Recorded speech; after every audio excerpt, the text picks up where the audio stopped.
আজকে আমাদের আলোচনার বিষয় হচ্ছে কন্ডিশনাল সেন্টেন্স। কন্ডিশনাল সেন্টেন্সের বাংলা হচ্ছে শর্তমূলক বাক্য। একটা ক্লোজে একটা শর্ত দেওয়া থাকবে, অন্য ক্লোজে সেই শর্ত অনুরূপে একটা ফলাফল পাওয়া যাবে। তাহলে কন্ডিশনাল সেন্টেন্স ইফ বা আনলেস যুক্ত সেন্টেন্সকে কন্ডিশনাল সেন্টেন্স বলা হয়। কন্ডিশনাল সেন্টেন্স সর্বদা কমপ্লেক্স সেন্টেন্স হয়ে থাকে।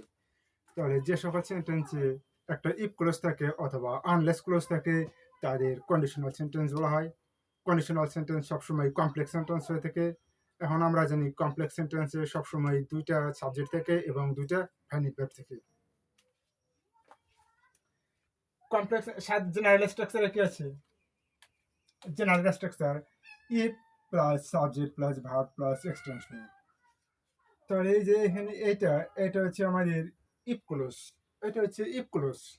এখন ইফ ক্লোজে সবসময় একটা শর্ত থাকবে।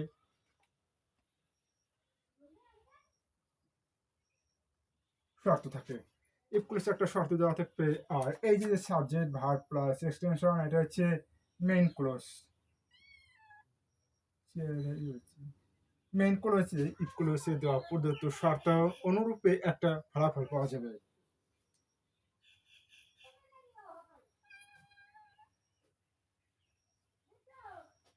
শর্ত অনুসারে ফলাফল, যেমন if you read more you can learn more. যদি তুমি বেশি পড়ো তুমি বেশি জানতে পারবে। এখানে if you read more, if you read মোরটা হচ্ছে শর্তমূলক। শর্ত দেওয়া আছে যে যদি তুমি পড়ো তাহলে ইউ ক্যান লার্ন মোর, তুমি বেশি জানতে পারবে। এটা হচ্ছে ফলাফল। Types of conditional sentence. Conditional sentence চার প্রকার হয়ে থাকে। হচ্ছে জিরো কন্ডিশনাল, দুই হচ্ছে ফার্স্ট কন্ডিশনাল, তিন হচ্ছে সেকেন্ড কন্ডিশনাল, আর চার হচ্ছে থার্ড কন্ডিশনাল। ফার্স্ট কন্ডিশনাল সেন্টেন্সে কি আছে? ফার্স্ট কন্ডিশনাল সেন্টেন্সে হয় ইফ ক্লোজের পর দুইটাই প্রেজেন্ট ইনডেফিনিট থাকবে অথবা পাস্ট ইনডেফিনিট থাকবে। তাহলে এখানে ইফ থাকবে, এরপর প্রেজেন্ট সিম্পল থাকতে পারে অথবা present simple plus present simple অথবা past simple plus past simple. তাহলে ইফ ক্লোজে প্রেজেন্ট টেন্স থাকলে অপর ক্লোজে প্রেজেন্ট টেন্স হবে, আবার ইফ ক্লোজে যদি পাস্ট টেন্স থাকে তাহলে অপর ক্লোজেও পাস্ট টেন্স হবে।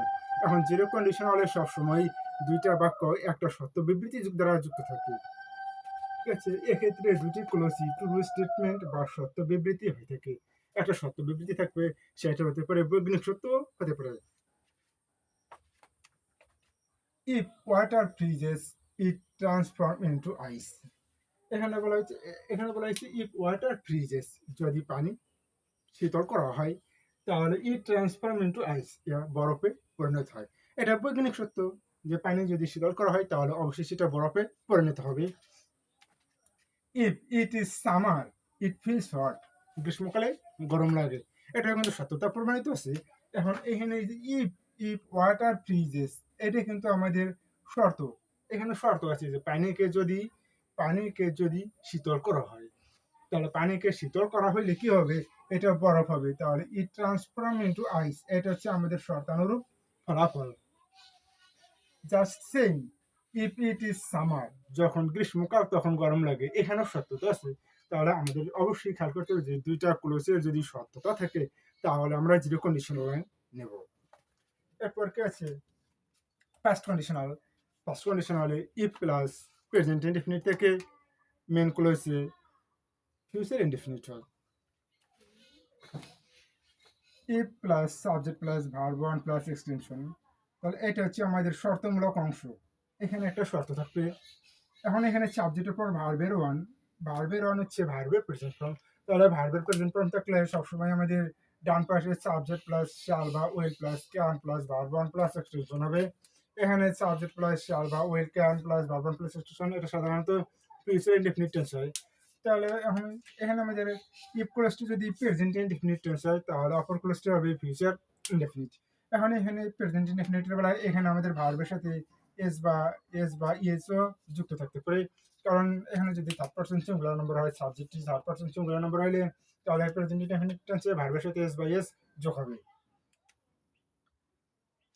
If A Rabi is seated, if a ruby is heated, যদি রুবিকে তাপ দেওয়া হয়। এখানে রুবিটা হচ্ছে চুনি পাথর, যেটা সাধারণত দেখতে লাল। If a ruby is heated, যদি চুনি পাথর তাপ দেওয়া হয়।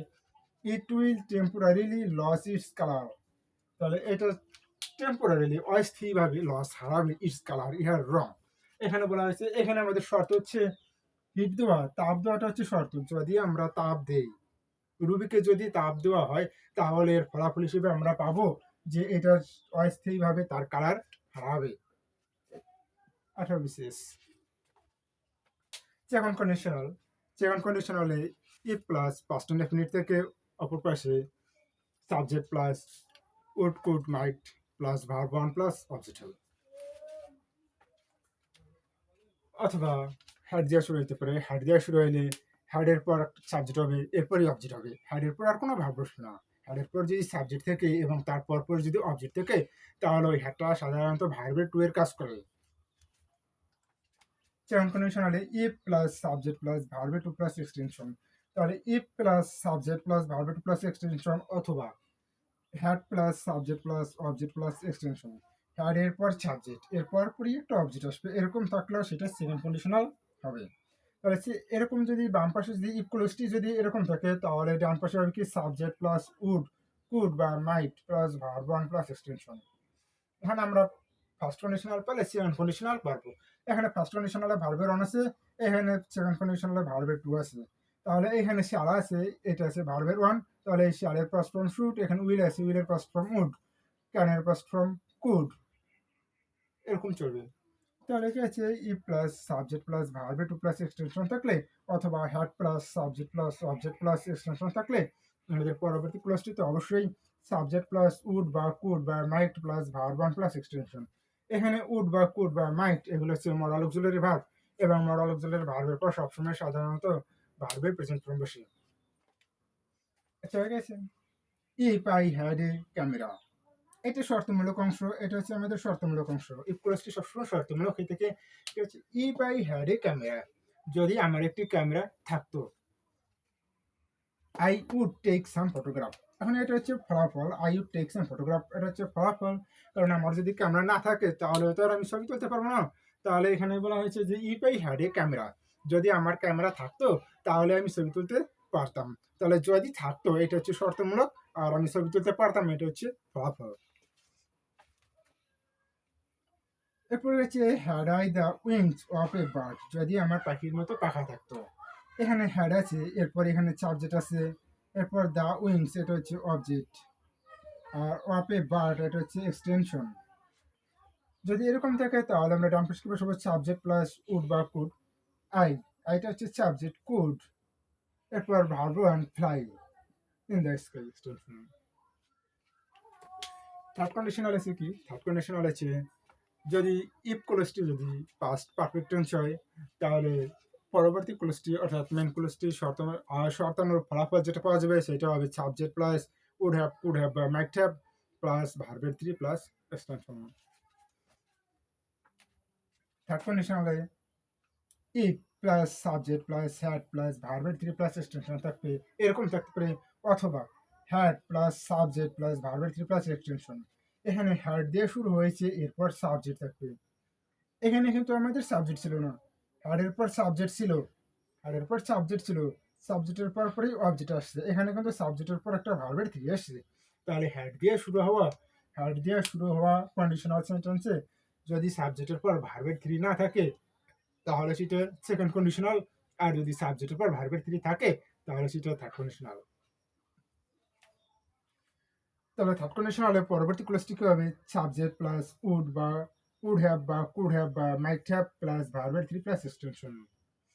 ঠিক আছে, this work if I had been more farsighted. 45 বিশেষ। ঠিক আছে, এখানে আমাদের এখানে এটা ব্র্যাকেট দেওয়া আছে ওয়ার্ক, তার মানে হচ্ছে এইটার একটা সঠিক ভার্ব ফর্ম বসাইতে হবে। এখন এই যে ইফ ক্লোজটিতে আমাদের কি আছে সেটা খেয়াল করতে হবে। ইফ আছে, ইফের পর সাবজেক্ট আছে, তারপর আছে হ্যাড আছে, এরপর বিন, এই বিনটা হচ্ছে ভার্বের থ্রি। তাহলে ইফ এর পর সাবজেক্ট প্লাস হ্যাড প্লাস ভার্বের থ্রি, এরপর মোর ফারসাইটেড এটা হচ্ছে এক্সটেনশন।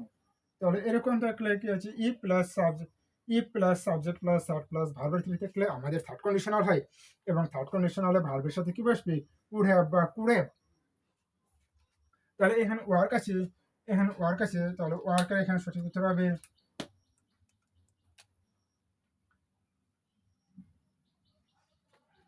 এখানে ওয়ার্ক দেওয়া আছে, তাহলে এখানে এটা কি, এটা থার্ড কন্ডিশনাল, তাহলে this would have, worked, WRKE, this would have worked if I had been more farsighted. তাহলে হচ্ছে যদি আমি আরো বেশি দূরদর্শী হতাম তাহলে এই কাজটা করা যেতে পারতো। এরপর আছে কি, had I known you are waiting outside, এই যে এখানে হ্যাড দিয়ে শুরু হয়েছে, এরপর সাবজেক্ট আছে, এরপর নোনটা হচ্ছে ভার্বের 3, ইউ আর ওয়েটিং আউটসাইড, তুমি বাইরে অপেক্ষা করছিলে, আমি যদি এটা জানতে পারতাম তাহলে আমি তো করতাম। এখানে হ্যাড দিয়ে শুরু হয়েছে, তাহলে হ্যাড দিয়ে শুরু হলে আমাদের কি হবে, এরপর সাবজেক্ট প্লাস উড হ্যাভ বা কুড হ্যাভ, তাহলে এখানে আমাদের ভার্ব, এখানে ভার্বে দেওয়া আছে, তাহলে I could have invited you অথবা I would have invited you.